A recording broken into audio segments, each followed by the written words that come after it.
नैमिषारण्य की पावन धरती थी।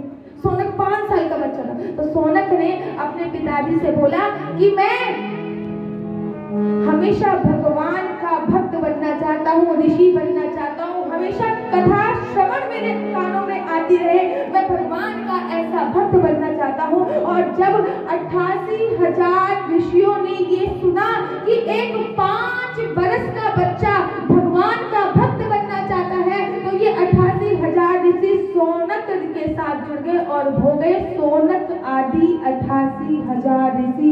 नैमिषारण्य की पावन धरती पर सोनक आदि 88,000 ऋषि हैं और उन्होंने सूत जी को प्रणाम किया है और बोला है, हे सूत जी, आप हमारे मन में कुछ जिज्ञासा है।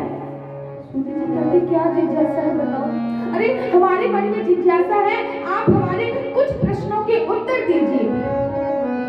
सूत जी बोलते हैं, हाँ मुझे बताओ आपके क्या प्रश्न है, बताइए। तो पहला प्रश्न होता है कि प्राणी मात्र का उद्देश्य क्या है। आपका, मेरा, हर प्राणी का उद्देश्य क्या है।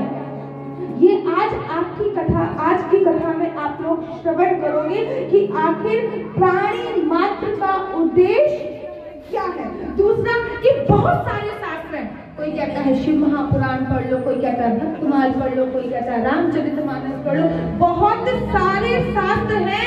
सभी शास्त्रों का आखिर सार क्या है, सभी शास्त्रों का सार क्या है। तीसरा प्रश्न लिया है कि आखिर भगवान ने पृथ्वी पर अवतार क्यों लिया था। कोई कारण तो होगा भगवान का पृथ्वी पर अवतार लेने का। भगवान ने पृथ्वी पर आखिर क्यों अवतार लिया है। और चौथा प्रश्न महाराज कर दिया है कि भगवान के कितने अवतार हुए। आखिर आज तक भगवान ने इस पृथ्वी पर कितने अवतार लिए हैं और आगे कितने अवतार और होंगे। कृपया करके सूत जी महाराज हमें इस विषय में अवश्य बताइए। और आगे प्रश्न किया है कि जीवन का आखिर लक्ष्य क्या है महाराज। जीवन का कुछ तो लक्ष्य होना चाहिए। आखिर इस जीवन का लक्ष्य क्या है।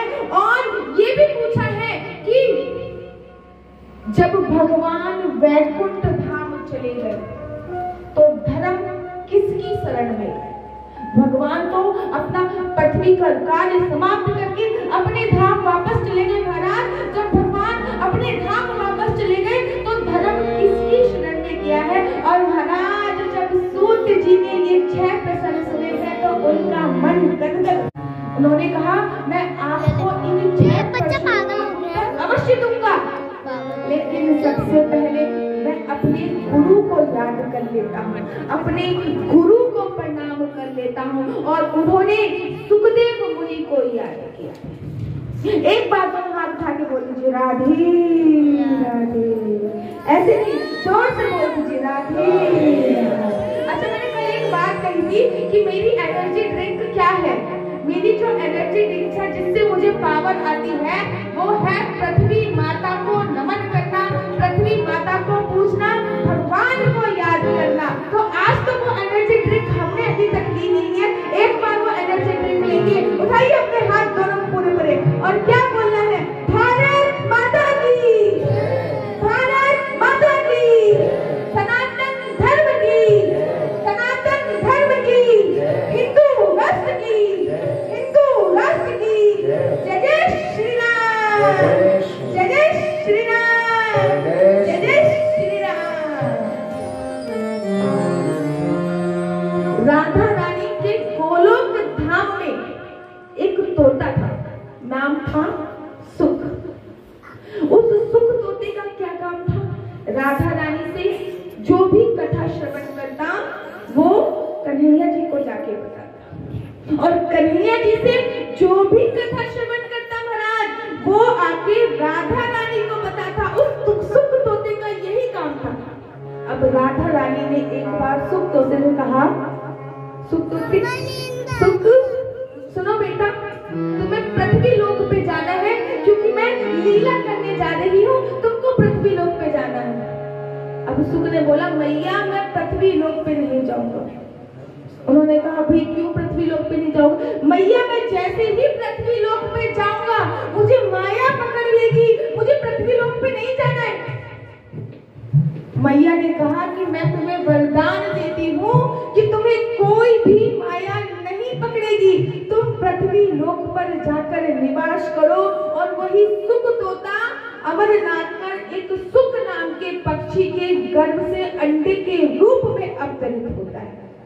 अब महाराज अंडे के रूप में तो अवतरित हो गए, अब पृथ्वी लोक पर कैसे आए? तो ये काम दिया गया नारद मुनि। नारद मुनि को ये काम दिया गया।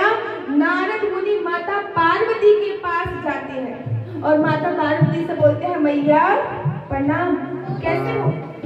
माता पार्वती कहती है, आओ प्रभु, गुरुजी बैठो। माता पार्वती नारद मुनि को अपना गुरु मानती है। हाँ जी, लड्डू पाओ, कैसे आना हुआ? कुछ नहीं मैया, मैं तो बस ऐसे ही आया हूँ। पृथ्वी लोक पर भ्रमण करने के लिए गया था। मैंने देखा वहाँ पर जो पति होते हैं, धर्मपति, वो अपनी पत्नी को कुछ नहीं बताते, अपनी पत्नी से हर एक बात छुपाते हैं। पार्वती मैया करी, मेरे भोले बाबा ऐसे नहीं। अरे मेरे भोले बाबा तो मुझे एक एक बात बताते हैं।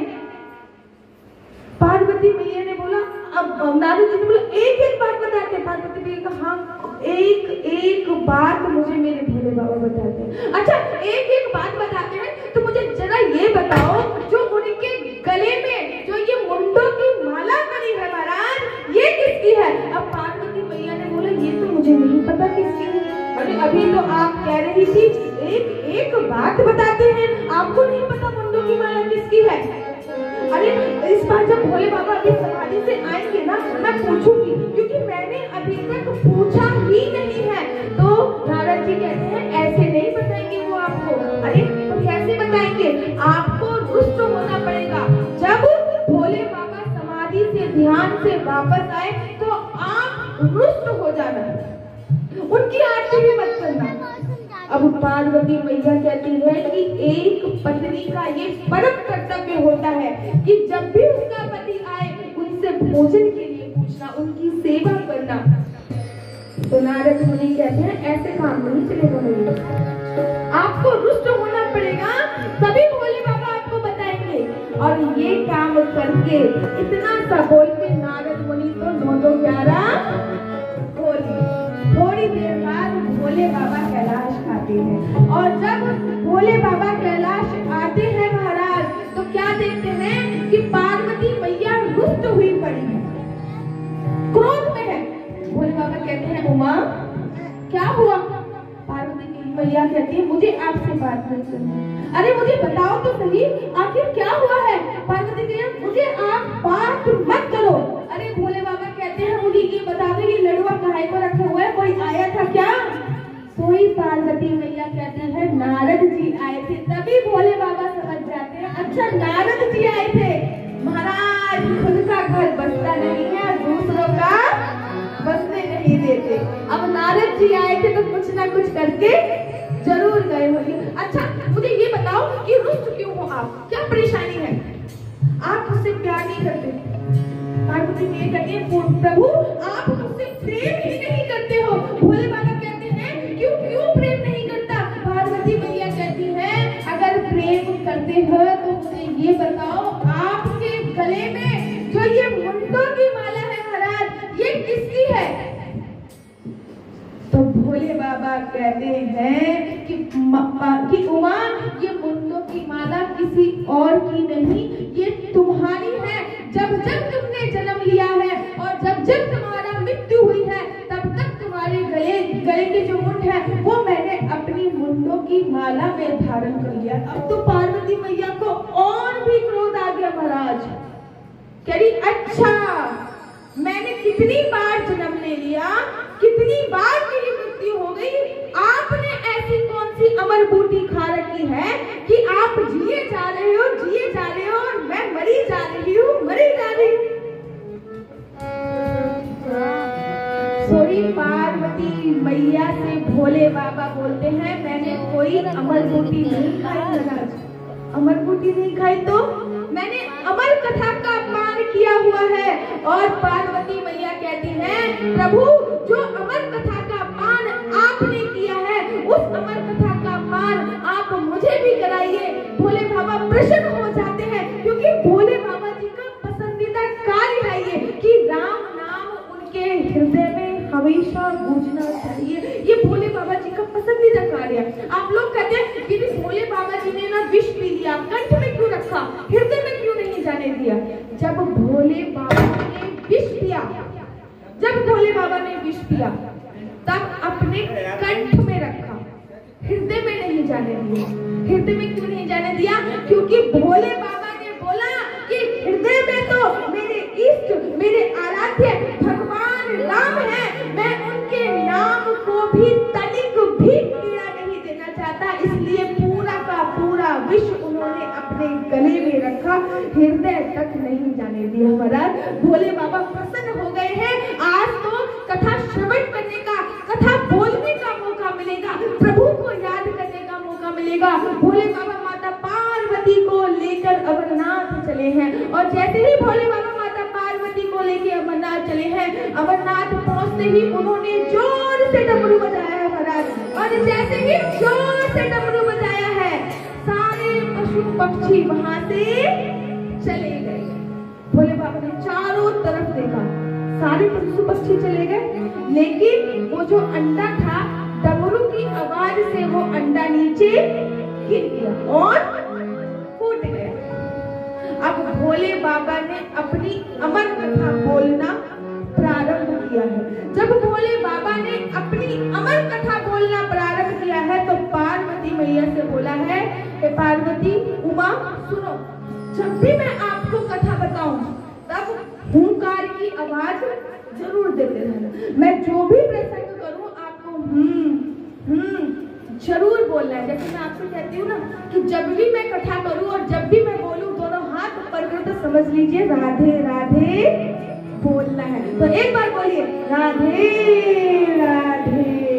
तो ऐसे ही भोले बाबा ने बोला है कि पार्वती उमा सुनो, जब भी मैं कथा सुनाऊं, क्योंकि मैं तो भाई कथा जब सुनाऊंगा मेरे तो नेत्र बंद हो जाएंगे, क्योंकि भगवान के नाम का श्रवण करने मात्र से मैं भगवान के ध्यान में खो जाता हूँ।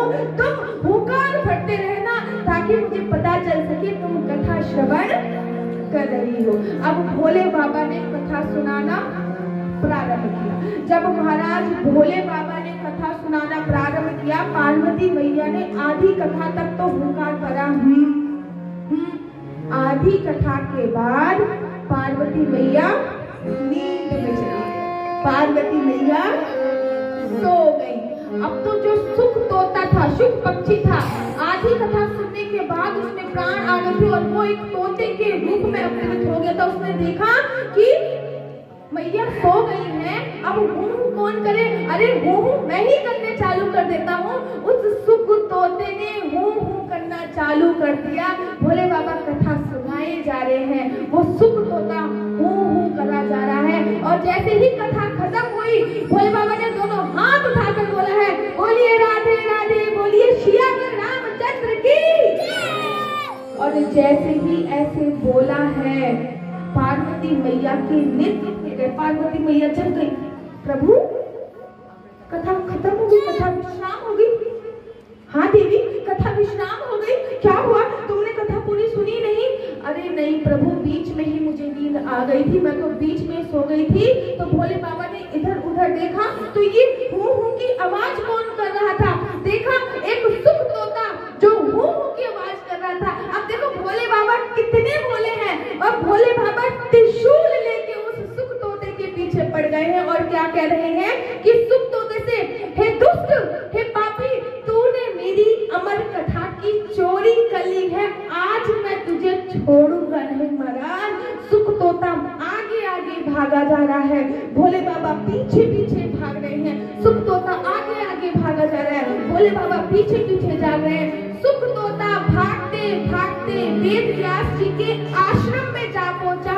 यहाँ पे वेद व्यास जी की धर्मपत्नी अपने केस सुखा रही, स्नान करने के बाद आई थी और केस सुखा रही थी। और केस सुखाते सुखाते वेद व्यास जी की जो धर्मपत्नी थी वाटिका, उनको जमाई आती है, और जैसे ही जमाई आती है वैसे ही वो सुख तोता वाटिका बाटिका के गर्भ में प्रवेश कर जाता है और भोले बाबा पहुंच जाते हैं व्यास जी के आश्रम में। व्यास जी कहते हैं प्रभु प्रणाम, कैसे आना हुआ, आइए विराजिए। और जैसे ही वो कहते हैं कि आइए विराजिए, भोले बाबा कहते हैं अरे एक शुक नाम का तोता आपके आश्रम में आया है जिसने मेरी अमर कथा को चुरा लिया है, आज मैं उसको छोड़ने वाला नहीं हूँ।